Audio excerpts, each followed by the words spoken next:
20 থেকে 25 কোটি টাকা সেভ করতে পারবেন 4 কোটি টাকা ইনভেস্ট করে। আপনি যদি ইন্ডাস্ট্রিতে 1 মেগাওয়াট সোলার পাওয়ার প্ল্যান্ট করেন সেক্ষেত্রে 20 থেকে 25 কোটি টাকা সেভ হবে।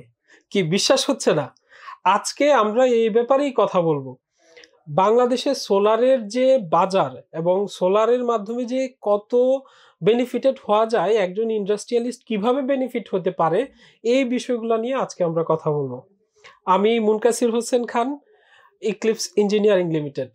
আর আমার সাথে আজকে স্টুডিওতে আছেন অ্যাস্ট্রো এনার্জি বাংলাদেশের কান্ট্রি ম্যানেজার আমাদের মোহাম্মদ হাসিব। আসসালামু আলাইকুম ভাই। ওয়ালাইকুম আসসালাম। Thank you for inviting me here. I'm Mohammad Hasib from Astro Energy. তো ভাইয়া আসলে এই যে সোলারের বেনিফিট, হ্যাঁ আমরা যারা সোলারে কাজ করি আমরা কিন্তু বুঝতেছি যে সোলার থেকে ভালো একটা বেনিফিট পাওয়া যায়। 20 বছরে উনি কিন্তু অলমোস্ট কম করে হলে 20 কোটি টাকা উনি সেভ করতে পারবে কোনো একজন ইন্ডাস্ট্রিয়ালিস্ট। তাহলে সোলারে যাওয়ার জন্য তাদের ভয়টা কোথায়? কেন যাচ্ছে না? এই আজকে যাব আবার যাব না, করব না, এই ভয়টা কেন? আপনার কি মনে হয় ভাই? আসলে সোলার নিয়ে মানুষের মধ্যে ভয় কথাটা যেমন পুরোপুরি সত্য না, আবার কিছুটা সত্যও বটে। সোলার নিয়ে যখন থেকে সোলারের রেভলিউশন শুরু হয় বা সোলারটা বিশ্বব্যাপী জনপ্রিয় হতে থাকে, তখন আমরা দেখেছি আমাদের দেশে সরকার লাইটিং লোডের জন্য একটা পার্সেন্টেজ কম্পালসারি করে দিয়েছিল ফর রেসিডেন্সিয়াল, ফর ইন্ডাস্ট্রি। তখন সোলারের যে সোলার সিস্টেম যে ইনস্টলেশন হয়েছে, অ্যাকচুয়ালি সেটা কোয়ালিটি ওয়ার্কস হয়নি, যার কারণে যে মানুষের মধ্যে একটা আস্থার অনুপস্থিতি আছে, যে মানুষ এখনো পুরোপুরি বিশ্বাস করতে পারে না যে আসলে সোলার প্রপারলি কাজ করে। বাট এখন সেই বরফ গলতে শুরু করেছে। এখন সোলার প্যানেলের প্রাইস আগের থেকে অনেক কমেছে, হ্যাঁ। এবং অ্যারাউন্ড 60 to 70% প্রাইস রিডিউস হয়েছে সোলার প্যানেলের, যার ফলে কোয়ালিটি প্যানেল মানুষের ব্যবহার করার সুযোগ তৈরি হয়েছে। যার ফলে দেখা যাচ্ছে যে এখন মানুষ better quality solar panel use করছে, এবং শুরুতে ইন্ডাস্ট্রিয়ালিস্টরা ছোট ছোট প্রজেক্ট করে এটার সুবিধা পাচ্ছে, যে সোলার থেকে যে ইলেকট্রিসিটি জেনারেশন হচ্ছে এবং তাদের ইলেকট্রিসিটি বিল সেভ হচ্ছে, এবং গভর্নমেন্ট যে নেট মিটারিং পলিসি ডেভেলপ করেছে প্রপার ইউটিলাইজেশন হচ্ছে, ইউটিলিটি কোম্পানিগুলোর সাপোর্ট আগের থেকে বৃদ্ধি পেয়েছে, যার কারণে কোম্পানিগুলো কিছু কিছু কোম্পানি ছোট ছোট project 100 kilowatt, 200 kilowatt, 500 kilowatt project করে যখন বেনিফিট তারা নিজেরা দেখতে পাচ্ছে, এবং এরপরে তারা এটাকে এক্সপানশন করছে। রিসেন্টলি যে ইনভেস্টমেন্ট সামিট হলো, সেখানে আমরা দেখেছি H&M, প্রাণ আরএফএল এবং IFC ইনভেস্টমেন্ট করছে, এবং তারা একটা সিপিপি এগ্রিমেন্ট করেছে। তো সেখানে একটা স্ট্যাটিস্টিক উঠে আসছে যে বাংলাদেশে অ্যারাউন্ড 700 ইন্ডাস্ট্রির মতো আছে যারা সোলার এক্সিস্টিং ইউজ করছে, বা সোলার সিস্টেম থেকে এনার্জি জেনারেশন করে তাদের ইন্ডাস্ট্রিতে ইউটিলাইজ করছে। বাট অ্যারাউন্ড 4500 ফ্যাক্টরির মতো স্টিল তারা কোনো রিনিউয়েবল এনার্জি ইউটিলাইজ করছে না। সো এই জায়গা থেকে যারা বায়ার অ্যাসোসিয়েশন আছে, কোম্পানি লাইক H&M, এদের থেকে একটা প্রেশার আসছে, এবং বাংলাদেশের ইন্ডাস্ট্রিগুলো সোলারের দিকে এগোচ্ছে। সো আমার বিশ্বাস যে গার্মেন্টস, টেক্সটাইল যে বায়াররা আছে, তারা যে 2030 সালের মধ্যে মিনিমাম 50% to 100% রিনিউয়েবল এনার্জি থেকে পাওয়ার ইউটিলাইজ করতে হবে, ক্লিন এনার্জি ইউজ করতে হবে, এই প্রেশার থেকে আমার বিশ্বাস প্রত্যেকটা ইন্ডাস্ট্রি রিনিউয়েবল এনার্জি দিকে যাবে, এবং সেটা সোলার নিয়েই যাবে। আরেকটা স্ট্র্যাটেজি হচ্ছে প্রত্যেকটা ফ্যাক্টরিতে মিনিমাম 1 লাখ স্কোয়ার ফিট রুপ আছে। সো একটা ফ্যাক্টরি যদি তার রুপটা প্রপার ইউটিলাইজ করে মিনিমাম 1 মেগাওয়াট থেকে 1.5 মেগাওয়াট সোলার ইনস্টল করা সম্ভব। সেই জায়গা থেকে আগামী 5 বছরে আমার বিশ্বাস শুধু সিএনআই সেগমেন্টেই around 5 giga solar system installation করা সম্ভব। এখনকার যে ইন্টারিম গভর্নমেন্ট আছে, আমাদের যে প্রধান উপদেষ্টা প্রফেসর ডক্টর ইউনূস স্যার আছেন, সো তার যে প্রচেষ্টা যে রিনিউয়েবল এনার্জি নিয়ে, আমার বিশ্বাস বিভিন্ন ফ্যাসিলিটিস তৈরি হচ্ছে, ফাইন্যান্সিং ফ্যাসিলিটিস ইনক্রিজ হচ্ছে, সো সবাই ইন্সপায়ার হবে এবং অনেক রিনিউয়েবল এনার্জি একটা রেগুলেশন হবে বলে আমার বিশ্বাস। তার মানে আপনি বলতে চাচ্ছেন যে এই ভয়টা আসলে কেটে যাবে? আই থিংক সো, কেটে যাবে। ওকে, তো আমি একটা বিষয়ে শেয়ার করতে চাচ্ছি। ধরেন চায়না অলরেডি হচ্ছে প্রায় 900 গিগাওয়াট সোলার তারা করে ফেলেছে, ইন্ডিয়াতেও প্রায় 300 গিগাওয়াট হয়ে গেছে, মালয়েশিয়াতে 3 গিগাওয়াট হয়ে গেছে। সেই তুলনায় বাংলাদেশ কিন্তু বেশ পিছিয়ে আছে, আমরা কিন্তু এখনো 1 গিগাওয়াটই করতে পারি নাই। তো এই যে আপনি যে অপরচুনিটিগুলোর কথা বললেন, এইটার ফলে কি আসলে আমরা কত দূর আগাইতে পারবো, বা হচ্ছে তাদের তুলনায় তো আমরা পিছিয়ে আছি নিঃসন্দেহে। তো আপনার কি মনে হয় যে আমরা আসলে কত দূর যাইতে পারি, বা হচ্ছে কত দ্রুত আগাইতে পারি বাংলাদেশের প্রেক্ষাপটে? আপনি জানেন যে বাংলাদেশ গভর্নমেন্ট কিছু solar tender around 57 tender float করেছে। তো এখানে অ্যারাউন্ড 5 গিগার মতো, এবং সিএনআই সেগমেন্টে, আই মিন কমার্শিয়াল এবং ইন্ডাস্ট্রিয়াল সেগমেন্টে একটা বড় সুযোগ আছে সোলারে যাওয়ার। সো আমরা পিছিয়ে আছি একটু comparatively compare to our neighbours, but আমরা পিছিয়ে খুব বেশি দিন থাকবো না ইনশাআল্লাহ। সো আমি মনে করি এটা আমাদের জন্য আরেকটা সুযোগ as a renewable energy professionals. So সামনের 5 বছরে আমার ধারণা বাংলাদেশে around 6 to 7 giga solar power plant installation হবে বলে আমার বিশ্বাস ইনশাআল্লাহ। সো দেখা যাবে যে আগামী 5 বছর পরে আমরা আমাদের নেইবার কান্ট্রিদের তুলনায় আমরা আর পিছিয়ে থাকবো না, আমরা এগিয়ে যাব ইনশাআল্লাহ। আচ্ছা, এই সোলার করতে গিয়ে নরমালি ইন্ডাস্ট্রিয়ালিস্টদের নানান কোশ্চেন থাকে, সেটা আপনিও খুব ফেস করেন। তো আমি যে জিনিসটা খুব ফেস করি যে এটা কি কাজ করে কিনা। আপনি প্রথমেই যে কথাটা বলছেন যে এটা কি কাজ করে কিনা, আদৌ সেটা থেকে বেনিফিটেড হব কিনা, এই কোয়েশ্চেনগুলো বারবারই আসে। তো সোলার পাওয়ার প্ল্যান্ট করতে গিয়ে সবচেয়ে বেশি যে ইকুইপমেন্টটা খুব বেশি ইম্পর্টেন্ট সেটা হচ্ছে প্যানেল, এবং একটা বড় অংশ ইনভেস্টমেন্টের একটা বড় অংশ হচ্ছে আমাকে প্যানেল কিনতে হয়। তো আপনি একটা প্যানেল কোম্পানি হ্যাস্ট্রো এনার্জির প্রতিনিধিত্ব করছেন। তা আমার কোয়েশ্চেন হচ্ছে যে আপনাদের প্যানেলের বিশেষত্বটা কোথায়? মার্কেটে অনেক প্যানেল আছে, আপনাদের প্যানেলের বিশেষত্বটা কোথায়, এবং কিভাবে একজন কাস্টমার সে আপনাদের প্যানেল ইউজ করে ভালো একটা বেনিফিট পেতে পারে? Thank you for a good question. Astro energy Chint হচ্ছে আমাদের প্যারেন্ট কোম্পানি। আমরা ওয়ার্ল্ডের one of the best solar panel manufacturing company, এবং ওয়ার্ল্ডের যে টপ 5-6 কোম্পানি আছে আমরা তার মধ্যে one of them.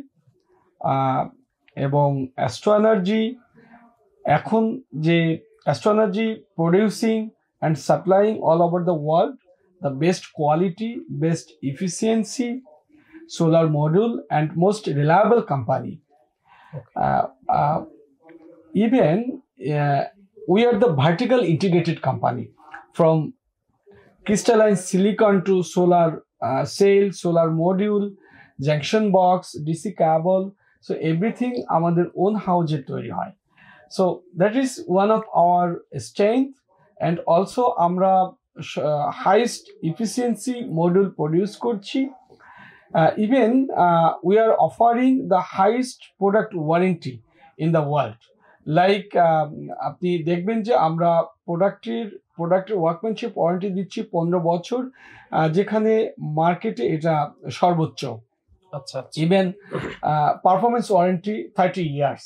Some cases আমাদের কিছু ছোট প্যানেল আছে যেগুলো 445 বা 450 ওয়াট পিক মডেল, সেটা আমরা 25 ইয়ার্স প্রোডাক্ট ওয়ারেন্টি দিচ্ছি। So this is really important, যে product reliability and quality assurance. Even ওয়ার্ল্ডের হাইস্ট পিকে অর্থাৎ সর্বোচ্চ উচ্চতায় আমাদের 1050 মেগাওয়াটের সোলার পাওয়ার প্লান্ট আছে। So which means worst weather কন্ডিশনে our model also working very good. যাক, এইটা খুব পজিটিভ একটা দিক আপনাদের, এবং 30 বছরের যে ওয়ারেন্টি এইটা বেশ পজিটিভ আমার কাছে মনে হয়। আচ্ছা, এইখানে যে বাংলাদেশের যে বর্তমান প্রেক্ষাপটে সোলার আগের চেয়ে আসলেই অনেকটা বেড়েছে। আমি 3-4 বছর আগেও যখন প্রথম সোলারে কাজ করি, তো অনেকের সাথেই বিভিন্ন ইন্ডাস্ট্রিয়ালিস্টদের সাথে কথা বলতে গেলে ওনারা আসলে খুব একটা পাত্তাই দেয় নাই। এখন সবাই একটু শুনতে চায় আসলে কোথায় বেনিফিট, কি কি বেনিফিট। প্রবলেম যেটা হয়েছে, ধরেন আমরা টায়ার 1 ব্র্যান্ডের ছাড়া কাজ করি না। যেখানে কথার কথা, যেখানে হয়তো একটা প্রোডাক্টের দাম, ধরেন এই মগটার দাম হচ্ছে 50 টাকা, আপনি এই মগটা বিক্রি করতেছেন 20 টাকায়, গ্যাপ কিন্তু আমার সাথে প্রায় 30 টাকা। এই যে বাংলাদেশের যে অবস্থা, প্রাইসিং এর অবস্থা, কাজ করতেছে হয়তো, এই যে আপনার বললেন যে আপনার টায়ার 1 আপনি একটা প্রোডাক্ট, আপনাদের প্যানেল এরকম টায়ার 1 ইনভার্টার, আমরা যেহেতু ইপিসি করি, আমরা হচ্ছে টায়ার 1 প্রোডাক্ট ছাড়া কাজ করি না। এটা আমার কোম্পানির পলিসি বলেন, রুলস বলেন, যাই বলি না কেন, এটা আমরা করি না। সেই জায়গায় অন্যান্য কোম্পানি অনেকেই হয়তো আছে এরকম, যারা হচ্ছে খুব কম প্রাইসে টায়ার 1 ছাড়া বিভিন্ন প্রোডাক্ট দিয়ে তারা হচ্ছে কাজ করে ফেলে। এতে করে আসলে আমরা যারা ইপিসি এবং আপনারা যারা টায়ার 1 নিয়ে কাজ করেন, ভালো প্রোডাক্ট ভালো সার্ভিস নিয়ে কাজ করেন, তারা আসলে কি ধরনের প্রতিবন্ধকতায় পড়তেছি, মার্কেটে কি ধরনের সমস্যা আসলে ফেস করতেছি, আপনার কি মনে হয়?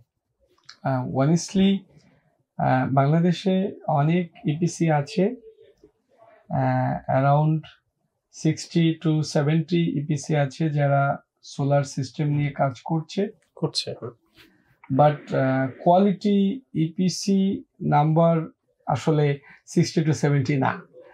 তো অনেক ইপিসি যা আছে যারা ইভেন সোলার সিস্টেমটাকে আসলে একটা পাওয়ার জেনারেশন সিস্টেম এবং ইটসেলফ পাওয়ার প্লান্ট, এটা কনসিডার করতে ভুলে যাচ্ছে, যার কারণে এদের যে অ্যানালাইসিস অ্যাসেসমেন্ট এটা প্রপারলি হচ্ছে না। সো আউটকাম হচ্ছে তারা অনেক সময় অনেক লো প্রাইসে কোট করছে, কিন্তু প্রপার কাজ করতে পারছে না, ইভেন প্রপার ইঞ্জিনিয়ারিং করতে পারছে না। So at the end of the day দেখা যাচ্ছে যে আসলে ওই সোলার সিস্টেমটা প্রপারলি রান করছে না। এবং আমাদের মার্কেটে যে এখনো মানুষ যে ভয় পায় যে সোলার কাজ করবে নাকি করবে না, বেসিক্যালি এই অদক্ষ ইপিসি দ্বারা যখন কোনো প্রজেক্ট করা হয় তখন প্রপার ইঞ্জিনিয়ারিংটা হয় না। হয়তোবা সোলার প্যানেল স্ট্রাকচার সেটআপ করছে, সবই তো দেখতে সেম। হ্যাঁ, সোলার টায়ার প্যানেল 1 দেখতে যেরকম, টায়ার 2 এরকম, সবই দেখতে সেম। কিন্তু হচ্ছে এই জিনিসটা আমি আপনার সাথে একটু জাস্ট ইন্টারাপ্ট করি, যে এই জিনিসটা আমাদের যারা কাস্টমার বা হচ্ছে যারা আছেন, তারা হয়তো এই জিনিসটাকে গুরুত্ব দিচ্ছেন না, শুধু প্রাইসের দিকেই তাকাচ্ছেন যে প্রাইস কম, ভালো করে ফেলতেছেন। কিন্তু এটা তো একটা পাওয়ার প্ল্যান্ট তো 20 বছরের জন্য। টায়ার 1 যে প্রোডাক্টটা সার্ভিস দিবে, নিশ্চয়ই নর্মাল একটা প্যানেল সেই সার্ভিস দিবে না। এই যে প্রতিবন্ধকতাগুলো আমরা বারবার ফেস করতেছি, তো আপনার কি মনে হয় যে কি হওয়া উচিত, বা এই জায়গাটা থেকে কিভাবে বের হয়ে আসা যাইতে পারে? ডেফিনেটলি আমাদের ওয়ার্কের কাজের একটা স্ট্যান্ডার্ড সেট করতে হবে, যে প্রপার ইঞ্জিনিয়ারিংটা আমাদেরকে এক্সপ্লানেশন করতে হবে, এবং ইন্ড কাস্টমার লেভেলে যারা বসে আছে, যারা ইঞ্জিনিয়াররা বসে আছে, তাদেরকে আসলে প্রপার নলেজটা দিতে হবে। সো এই জায়গাটায় আমরা অনেক সময় কাজ করি, আমরা বিভিন্ন ধরনের টেকনিক্যাল ওয়ার্কশপের ব্যবস্থা করি, আমরা বিভিন্ন ইন কাস্টমারকে আমরা ট্রেন আপ করার চেষ্টা করি, নলেজ শেয়ার করার চেষ্টা করি। সো বাংলাদেশে নতুন ইপিসি আসবে না তা না, আসবে, কিন্তু তাদেরকে একটা মিনিমাম কোয়ালিটি স্ট্যান্ডার্ড মেনে এবং ফলো করে কাজ করতে হবে। এবং যারা সোললি সোলারটা নিয়ে কাজ করে তাদেরকে প্রায়োরিটাইজ করতে হবে এবং কোয়ালিটি ওয়ার্কসের ভ্যালু দিতে হবে এবং প্রাইসের দিকে না তাকিয়ে কোয়ালিটিটাকে প্রায়োরিটি দিতে হবে এবং quality not only quality products, definitely quality works as well as quality man power আছে কিনা, কোয়ালিটি রিসোর্স আছে কিনা সেটাও ভেরিফাই করতে হবে। আমরা যেমন যখন ফরেন কোনো কোম্পানিকে দেখি, তারা যখন কোনো প্রজেক্ট ফাইনালাইজেশন করে তারা অনেক ধরনের কোয়ালিটি ভেরিফাই করে, অনেক ধরনের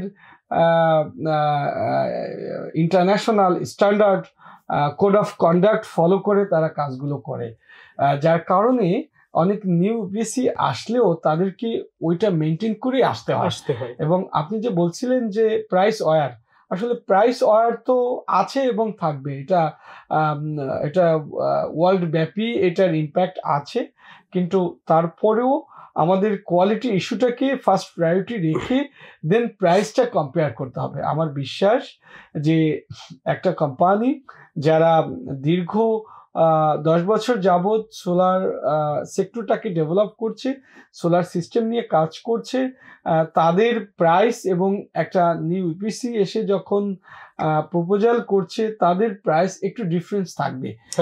সেই জায়গাটায় আমাদের ইন কাস্টমার লেভেলে অ্যাওয়ারনেসটা যদি আমরা ক্রিয়েট করতে পারি, আমার বিশ্বাস মানুষের মধ্যে সোলারের অ্যাকসেপ্টেন্স আরও বাড়বে এবং ইন্ডাস্ট্রিয়ালিস্টরা ইন্সপায়ার হবে এবং তারা বেনিফিটেড হবে। ওভারঅল গ্রিডের উপরে প্রেশার কমবে এবং রিলায়েবিলিটি অফ দ্য কোম্পানি, যারা ইন্ড ইউজার, তাদেরও দেখা যাচ্ছে যে আমি যদি লেভেলাইজড কস্ট অফ এনার্জির কথা বলি, দেখা যাচ্ছে সোলারে অ্যারাউন্ড 3 টাকা, যেখানে আমরা এনার্জি জেনারেশন হচ্ছে বা আমরা 12 টাকায় আমরা পারচেজ করছি, সেটার প্রাইস অনেক হাই। সো আমরা যদি initial investment little bit higher, it's true, but আমরা যদি লং টার্ম কনসিডার করি সেক্ষেত্রে আমরা দেখবো যে আসলে সোলারের ইউনিট কস্ট কিন্তু অনেক কম। সেটা ভাই, এইখানে এই যে আপনি লাস্ট যে বেনিফিটটার কথা বললেন যে ইউনিট কস্ট কম, এখানে আরো কিছু বেনিফিট কিন্তু সোলারের আছে, যেমন কার্বন ক্রেডিট আছে, বা হচ্ছে আপনি গ্রিন ফ্যাক্টরি হিসেবে হয়তো বিভিন্ন সার্টিফিকেশন আছে। তো আপনি ভাই এই জিনিসটা আরেকটু বলেন আমার দর্শকদের জন্য যে আর কি কি বেনিফিট সোলার থেকে পাইতে পারে। শুধু পাওয়ারের দিকটা তো আছে, এর পাশাপাশি আর কি বেনিফিট থাকতে পারে? বা পাশাপাশি একটা গ্রিন ফ্যাক্টরি, যেটা লিড সার্টিফিকেশনের ক্ষেত্রে একটা ভালো পয়েন্ট অ্যাড হয় যদি ক্লিন এনার্জি ইউজ করে ফ্যাক্টরিতে, সোলার এনার্জি থেকে। আরেকটা হচ্ছে যে আমরা অনেক সময় ইনফরমেশনের অভাবে আমরা যে কার্বন ক্রেডিটের কথা যেটা আসছে, যে কার্বন ক্রেডিট ফ্যাসিলিটিস, তো আমরা যেটা দেখি যে 1 মেগাওয়াট সোলার সিস্টেম যদি ইনস্টলেশন করা হয় তাহলে 1200 পয়েন্টের মতো পাওয়া যায়। সো যেটার ইস point equivalent value around $4। Sometimes যদি ডিরেক্টলি এটা কার্বন ক্রেডিট ট্রেড করা যায়, এটা আরো বেশি পাওয়া যায়।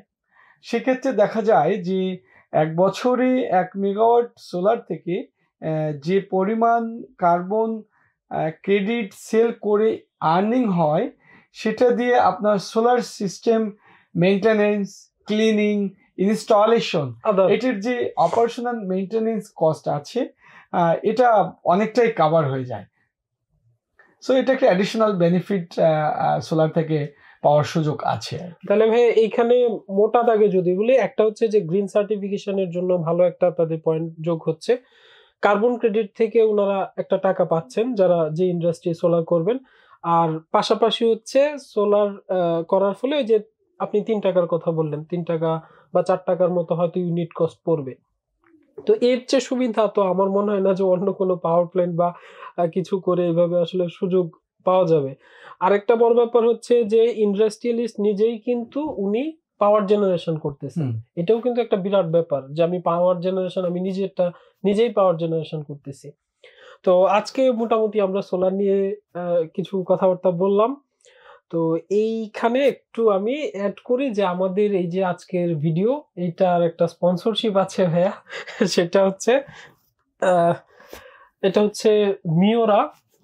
এটা একটা সিরাম, এটা নারী পুরুষ সবাই দিতে পারে এবং এইটা হচ্ছে আপনার খুবই ভালো একটা প্রোডাক্ট। এই জন্য বলবো যে আপনি চুলে ত্বকে ইউজ করতে পারবেন। সেই সাথে আপনার অনেকের হচ্ছে ত্বকে দাগ থাকে বা বিভিন্ন সমস্যা থাকে, এইটা ইউজ করলে আই হোপ যে সমস্যাগুলো সমাধান হবে এবং খুবই ভালো প্রোডাক্ট। আমি আমার বাসায় ইউজ করতেছি। খুবই ভালো প্রোডাক্ট। এইটা আমার পক্ষ থেকে আপনাকে হচ্ছে এটা গিফট ভাইয়া। Thank you.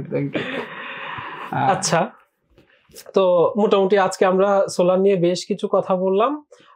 ভাইয়া হচ্ছে অ্যাস্ট্রো এনার্জির কান্ট্রি ম্যানেজার। তো এতে করে আমরা যা বুঝলাম যে সোলারের টুডে অর টুমোরো সোলারে যেতেই হবে, ঠিক কিনা ভাইয়া? হ্যাঁ, টুডে অর টুমোরো যে অবস্থা যেতেই হবে। কেন বলি, নতুন টেকনোলজি আসা মানে টেকনোলজির সাথে মার্চ করতে হয়। টেকনোলজিকে আপনি অ্যাভয়েড করলে কখনোই হয়তো যে বেনিফিটটা পাওয়ার কথা সেটা তো প্রথমত মিস করবেন, এবং টেকনোলজিকে অ্যাভয়েড করলে আসলে বেশি দূর যাওয়া যায় না। সুতরাং যারা ইন্ডাস্ট্রিয়ালিস্ট আছেন তাদের কাছে আমার একটা আবদার থাকবে, দেশের জন্য হোক, পরিবেশের জন্য হোক, নিজের ফিনান্সিয়াল স্ট্যাবিলিটি, ইন্ডাস্ট্রির ভালোর জন্য আপনারা সোলার করুন। সোলার করলে 100% বেনিফিট পাওয়া যাবে। ধন্যবাদ সবাইকে, ধন্যবাদ ভাইকে। থ্যাংক ইউ, আপনাদেরকেও আমন্ত্রণ জানার জন্য। সবাইকে ধন্যবাদ। আসসালামু আলাইকুম। সালামু আলাইকুম।